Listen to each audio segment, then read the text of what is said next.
Olá pessoal, tudo bem? Boa noite a todos e a todas, sejam todos bem-vindos e bem-vindas.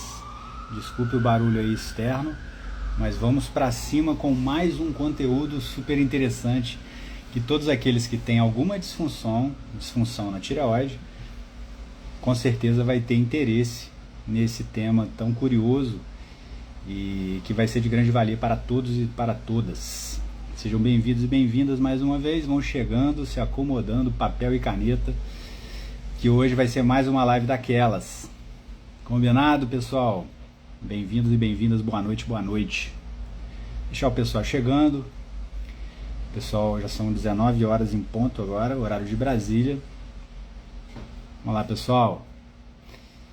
Boa noite, boa noite, boa noite, boa noite. Eu adoro dar live para vocês, pessoal, entregar conteúdo, compartilhar conhecimento, experiência. Afinal, a gente está aqui para isso, né? Pessoal, boa noite a todos e a todas, sejam todos bem-vindos e bem-vindas. E o pessoal vai chegando um pouquinho mais tarde, são 7h02, vamos deixar o pessoal chegando, que daqui a pouquinho eu vou começar o conteúdo. Vai ser um conteúdo muito interessante, que serão os 5 sinais que sua tireoide está travando antes do TSH subir. O que seria isso, pessoal? Eu vou falar sobre isso hoje nessa live. Vou falar muito mais, com mais detalhes para vocês entenderem.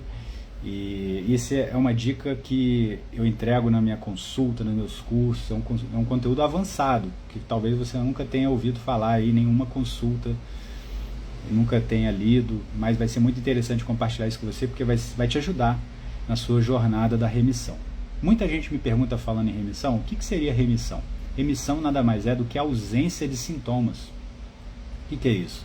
É você conseguir zerar os sintomas e você bater o olho nos seus exames e eles estarem dentro da referência ideal e não da referência do laboratório. Isso eu sempre explico nas minhas lives, nas minhas consultas. Quem é meu paciente já sabe, eu nunca olho aquelas referências que estão ali no laboratório, aquela que você mesmo pode olhar quando você pega lá no laboratório o exame. Essas não são referências interessantes para você. Tá? Porque aquilo ali é uma média aritmética das pessoas que frequentam o laboratório, e geralmente são pessoas em adoecimento, não são pessoas saudáveis no modo geral, e então aquela média aritmética é de um público adoecido, em adoecimento, então não é uma referência interessante, é um mínimo desejável, vamos colocar assim. Então os níveis ideais, ótimos, são muito acima daquilo ali. Então eu avalio meus pacientes, e se eles estiverem deficientes, eu vou colocar eles lá no ponto ótimo, desejável, excelente, tá? Então tem uma grande diferença entre aquela referência michuruca, entre aspas, do laboratório e a referência ideal. Então essa referência, muitas vezes ali você bate o olho, tá tudo ok, você não tem sintoma, você está em remissão. Isso é ótimo. Você nem vai lembrar que você tem problema na tireoide. Então remissão nada mais é do que ausência de sintomas.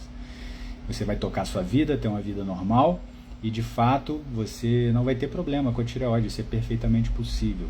Claro que você precisa ter um cuidado, afinal você tem uma predisposição genética para isso, e fazendo todos os ajustes necessários, especialmente nutricionais, que vão te ajudar muito nesse processo, você vai ter uma longevidade saudável, uma vida inteira gozando de saúde, tendo energia, tendo um intestino funcional, dormindo bem, que mais? Uma pele saudável, um cabelo saudável, unha saudável, dentro do seu peso desejado. Sabe aquela briga com a balança a vida inteira? Isso você está com sintomas. Não alcançar o peso ideal é um sintoma importante que a gente deve observar e tratar, tá? E isso tem tratamento e tem solução, tá? Então, a remissão é algo que a gente deve buscar, que a partir do momento que a gente alcança ela, a gente pode mantê-la por resto da vida, por boa parte da vida, pelo menos. Então hoje eu vou falar, pessoal, boa noite a todos e a todas, eu vou falar sobre os 5 sinais que antecedem ao seu TSH alterado, ou seja, antes que você descubra que você tem o hipotireoidismo, ou até mesmo o hipertireoidismo, ou Hashimoto, ou um nódulo, ou vir a ter que tirar a glândula, tireoidectomia, retirar a glândula através de uma cirurgia por indicação cirúrgica, médica, seja qualquer dessas disfunções, é possível descobrir antes. O nosso corpo apresenta sinais previamente. É para isso que existem os sintomas. Sintomas nada mais são do que um sinal de alerta, um pedido de ajuda a nós mesmos, para que a gente observe e possa tratar. E se a gente não sabe, a gente vai buscar ajuda de um profissional capacitado, experiente, que tem conhecimento naquela área para poder nos ajudar. Tá? Então, observar esses sinais, esses sintomas é fundamental. Ou seja, essa auto-observação é fundamental. Tá? Então, como é que a gente faz isso? A gente observar em nós mesmos como era há 20, 30 anos atrás. Você tinha dor de cabeça constante? Você tinha tufos e tufos de cabelo caindo no banho na hora que você vai pentear ou quando acorda na fronha do travesseiro? A sua unha era fraca como a de hoje? O seu intestino era mais vagaroso como é hoje atualmente? Você vai de 2 em 2 dias no banheiro, tem gente que vai uma vez por semana, ou vai um dia sim, outro não. Será que era tão vagaroso há 30 anos atrás? Qual a percepção que você olha para si há 30, 20 anos atrás e hoje? Esses pequenos sinais que o seu corpo está apresentando: intestino, pele, cabelo, unha, energia. Como era a sua energia há 30 anos atrás? Você tinha disposição para tudo? Fazia milhões de coisas e chegava às 9h30 da noite e ainda estava pronta para sair, se fosse o caso, para um evento noturno? E tinha disposição para isso? Como é hoje? Vive cansada ou já acorda cansada? Né? Então, tudo isso são sinais. O peso também, dificuldade de engordar para quem tem hiper, mas não necessariamente, muita gente me pergunta isso inclusive, se é uma regra. Quem tem hiper tem dificuldade de engordar.